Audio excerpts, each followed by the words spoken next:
let's start with Silicon Valley Bank. Very, very dumbed down version, so we don't waste time, because we were accused of dwelling too much on preamble the last time. But yeah, we're just trying to make sure that if this is the first time you're hearing about Silicon Valley Bank's collapse, what is it and why is it relevant to us as Africans?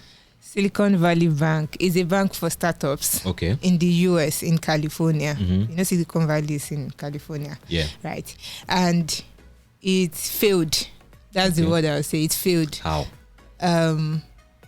So when people put their money, they see startups deposited their money, they maybe the money they raised or money From revenues, their revenues or their transaction processing that they deposited in the bank. The bank carried it and went to go and invest in something that was supposed to bring them gain, because how else you want them to make money? But they made a mistake and invested in something they're not supposed to invest in for a long time. And it didn't work out. And they felt that, now that we are about to cast to, let's sell what we invested, and now they are going to make a loss. The people that deposited their money in the bank are like, these people are in trouble, let me go and carry my money. The same way when your normal digital banks, immediately you start seeing trouble like this, I'll be removing your money. So people started withdrawing their money, and next thing, the bank was now unable to give people back their money. They were not like, let's raise, and the process of trying to raise again, more alarm was raised, and more people were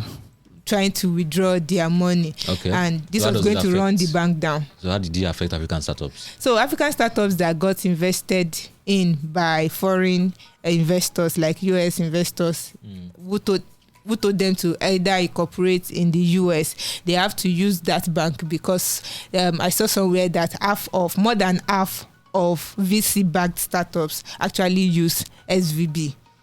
So many African startups that were invested in by US VCs have their money, either the money that was invested in them or their revenue in SVB. So some African startups like Cheaper Cash and One Pipe that we know of have their money in SVB.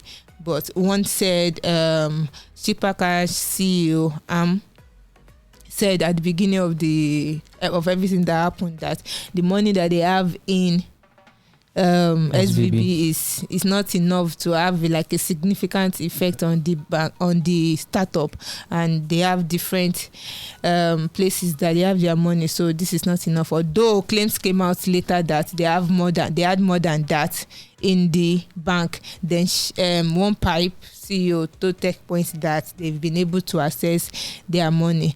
And what actually saved them, like startups that have their money in SVB, is because the FDIC, federal the US government stepped in. That is like US government stepped in and they took over the bank, as it were. They now promised that because of plea, everybody will have access to their money eventually. Yeah. Okay, so let's not even dwell too much on those details again. You can find the articles on TechPoint website, but two things I'm saying. Okay, we missed one. Signature Bank, a crypto bank, also collapsed. I made the whole thing, but it flew under the radar because it's not like Silvergate, But if you have a stable coin called USDC, not TO, C for cat, USDC, not T for T.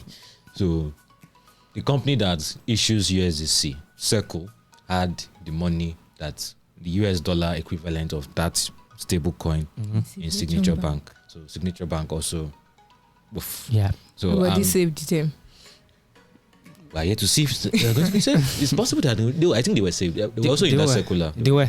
Yeah, people will get their money back. Good. So but I think the main issue now is there's a conversation about African startups' dependence on foreign investment. So right, you want to get into YC, you got to incorporate in Delaware, and if you're incorporating in Delaware, most investors, for safety reasons, I guess, tell you the money must be domiciled in the US, where it could be within easy reach. So the question is there a way to remove this dependence? I mean, the Central Bank of Nigeria talked about launching an international finance center to help local companies bank in foreign currencies in Nigeria. But making it easier for companies to bank in local currencies, is that really the issue at hand? If they are even promising that, I don't know how sincere they are, because as it were, you can't even pay for any foreign. You can't pay for Udemy course. You can't pay for anything with your Naira card. Yeah, and I don't think that's the real issue. I think the real issue is where is majority of the investments coming from. Yes, because from foreign investors. Yeah, because it's who is giving is I'll do whatever the person tells me to do. If somebody is giving me $1 million and I say, oh, don't worry, CBN has done something for me, let's say, is it CBN that gave you that gave you the money, right? So I think that is the real issue. And for me, I don't think there's really anything we can do about that. Our tech space is still, like I always say, any new founder now is a pioneering member of the African tech ecosystem, because it's still very small. So until we get to that level where we now have people, Africans that can participate in more mega rounds, when you start seeing Africans leading $200 million rounds, then maybe by that time we'll not have to depend so much on foreign but that would take a very long time. If you ask me, to take a really, really long time. Yep, a very, very, very long time. And I hope a lot of the issues in our regulatory environments get resolved in that time, because policy somersaults, where you say one thing today and tomorrow you're coming up with something different, removes a lot of confidence of investors. Foreign investments, we're talking about startups. Foreign investments in, say, the oil sector has reduced in this period. Like a number of other traditional sectors that that people like to make money from this sector, most of them are reduced. Wow. So that's like a very, very big issue for investors. Even if it's a Nigerian investor, for instance, yes, will he even want to keep his money in Nigeria, knowing the Inflation. Policy somersaults that would happen? That's something. Right? That's another thing. There's Mauritiana Mauritius rather, for crying out loud. So why keep it in Nigeria? Yeah, a tax even their tax breaks and all of that. Yeah, things like the Startup Act could make things easier. But when you weigh the Startup Act and the broader macroeconomic conditions, you see that these broader macroeconomic conditions might be the ones to supersede a lot of the time.